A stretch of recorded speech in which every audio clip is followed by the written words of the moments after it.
Now, fans, I think there's one teammate remaining that we have yet to hear from tonight.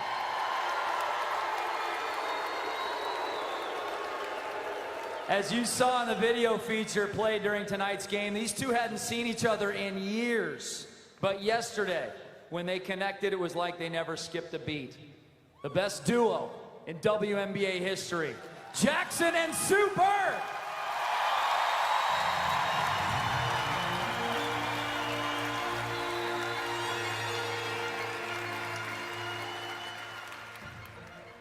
Well.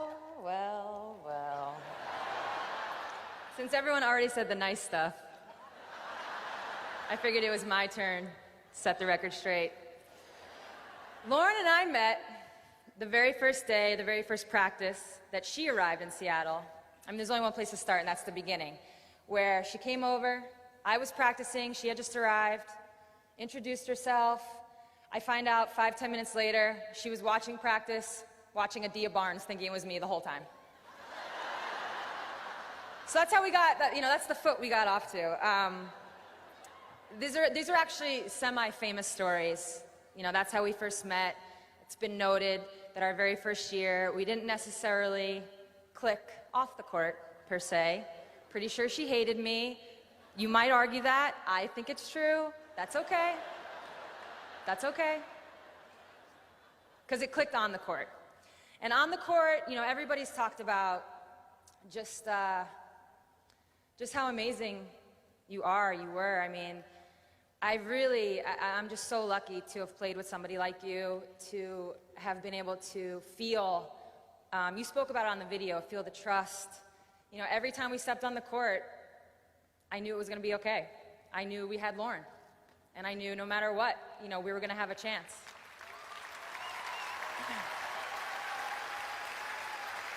And the best part is that we complimented each other. We came to find out later, we compliment each other off the court as well, but we truly compliment each other on the court. And I don't think I know there's no teammate that I'll ever be able to say that about, ever. And as we all know, she was dominant, intimidating. We've already talked about that stare. Let me just tell you, Jenny, teammates, not immune. Point guard, not immune to the stare. We joke, me, Tanisha, you saw the video, Camille, it's like a rite of passage. If Lauren has not yelled at you to pass her the effing ball, you haven't played with her. You have not played with her. It's part of the experience. Everybody goes through it, but all in all, she always had our backs. And truth be told, whether it was off the court or on the court, I don't think there's anyone in my life really where if the charge I took, attempted charge I took today, Lauren would have been in that girl's face so fast. Anybody that ever touched me, Lauren would be like, let her come down the lane one time. I'd be like, okay. So,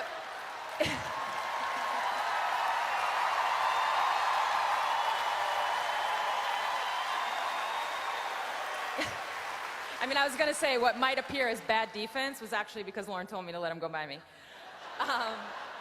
But as you've heard, loyalty, sweet, caring, kind-hearted, all those things are so true. So very true. And because you see her on the court, you don't know it, but I know it. And I think her shyness, another thing people don't really know about her, comes across as this stand-up. She's just so super shy. And we connected in that way. We were kind of yin and yang, both on and off the court, but it worked. It fit, One year there was these really cool headphones that came out, Beats, I'm sure we all know.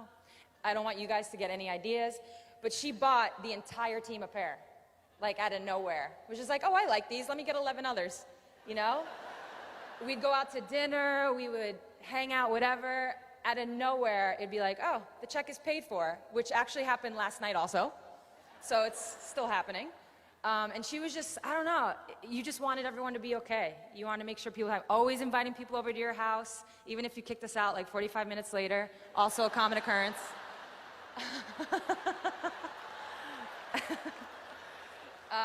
And some of my favorite moments are being on my deck or yours, bottle, yes, bottle, maybe two, of white wine, Fauna, guacs and chip, and we would just talk and just hang out. And we were probably most likely talking crap about our coach, but that's how you bond. Sorry, Jenny.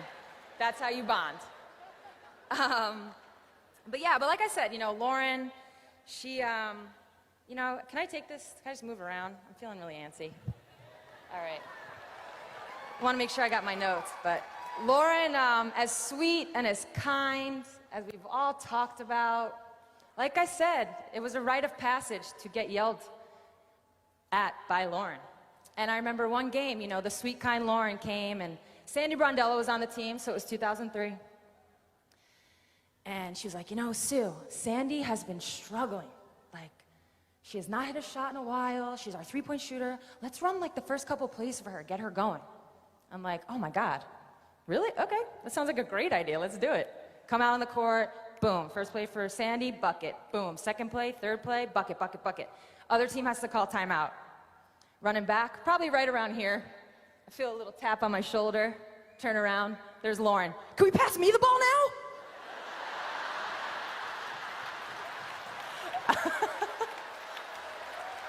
So, as sweet and as kind, there is always the intense Lauren. And with that, what you kind of have heard from some of the videos, and Jenny especially, and if you were sitting next to Lauren every 5 minutes, I don't remember that, I don't remember that. There's an airheadedness to her personality.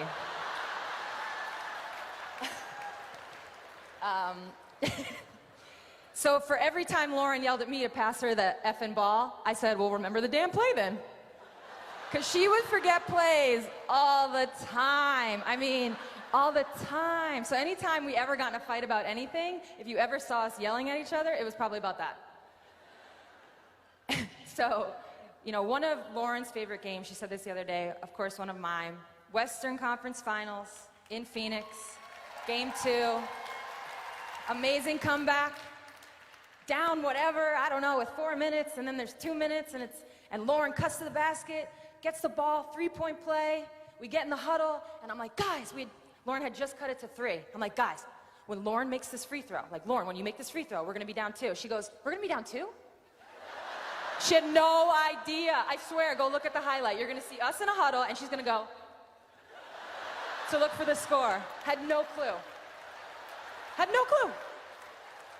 2012, Minnesota, playoffs, Game 2, this court, down 3, 5 seconds, who knows? Brian draws up a play, pistol something or other. Draw it up, I come off, pass it back to Lauren right over there, you saw the highlight, hits a 3, ties the game, we're going overtime, we're jumping on her, there's a timeout, we're all excited. She's like, why are you jumping on me? She thought we were down 1. People, she thought we were down 1.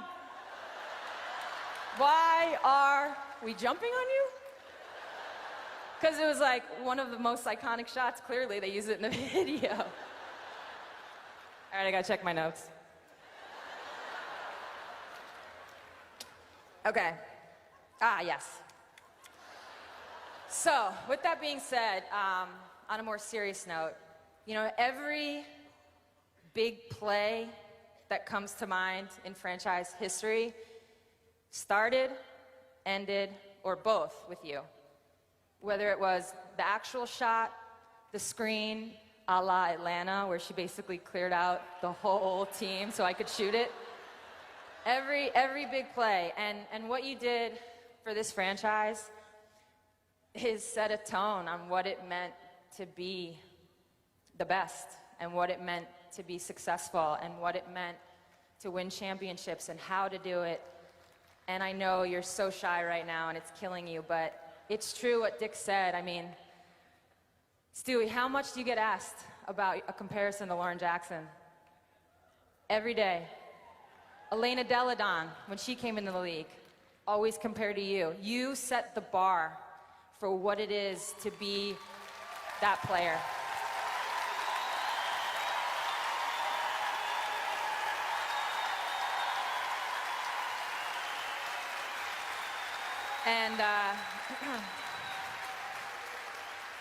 And for me, you taught me how to compete. I mean, you taught me how to compete. I'm pretty competitive, and you taught me. And I got to ride your wave for a really long time. And there are definitely days where, this is gonna be the hard part.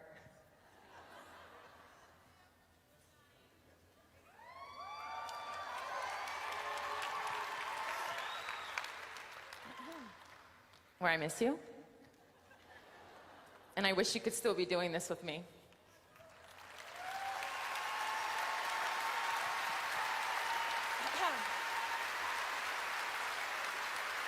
With that being said,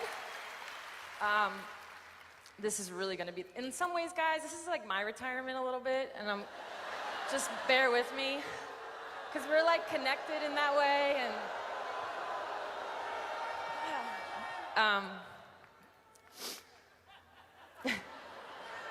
she's only been back here for a couple days, and some have been spent on my deck. No wine, promise. And, you know, I made a comment about, you know, I feel really lucky because my body's still going. And how, as a professional athlete, sometimes your mind can go first. No, really. It can, don't take that the wrong way, but sometimes the mental part of things can be what makes you finish. And we were just talking, and she was like, you know, it just put it into perspective. And, you know, how things had to end hurts me. I know it hurts you, and it hurts me as well. And I just want you to know that what you did here, what you did for me, what you did for all these people, I know it didn't end the way you wanted, but don't let that change all that you did here and all the lives you've impacted.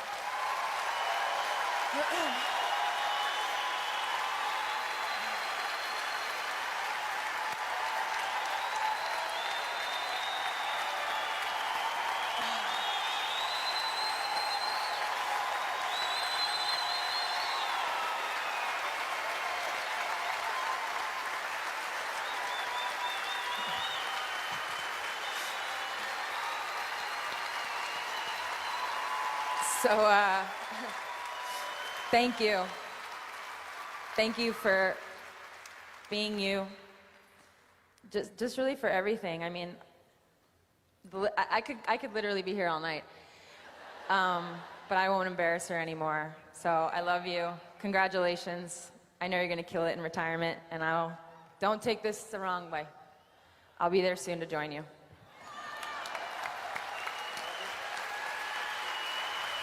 Thank you, Sue. Sue, stay right up here at midcourt if you would. And Lauren, if you could come join Sue anywhere around here, because we've got a little business to take care of as we get set to unveil the first retired jersey in Storm franchise history, number 15. So fans, join in with us. The countdown from, of course, 15, 14, 13, 12, 11, 10, 9, 8, 7, 6, 5, 4, 3, 2,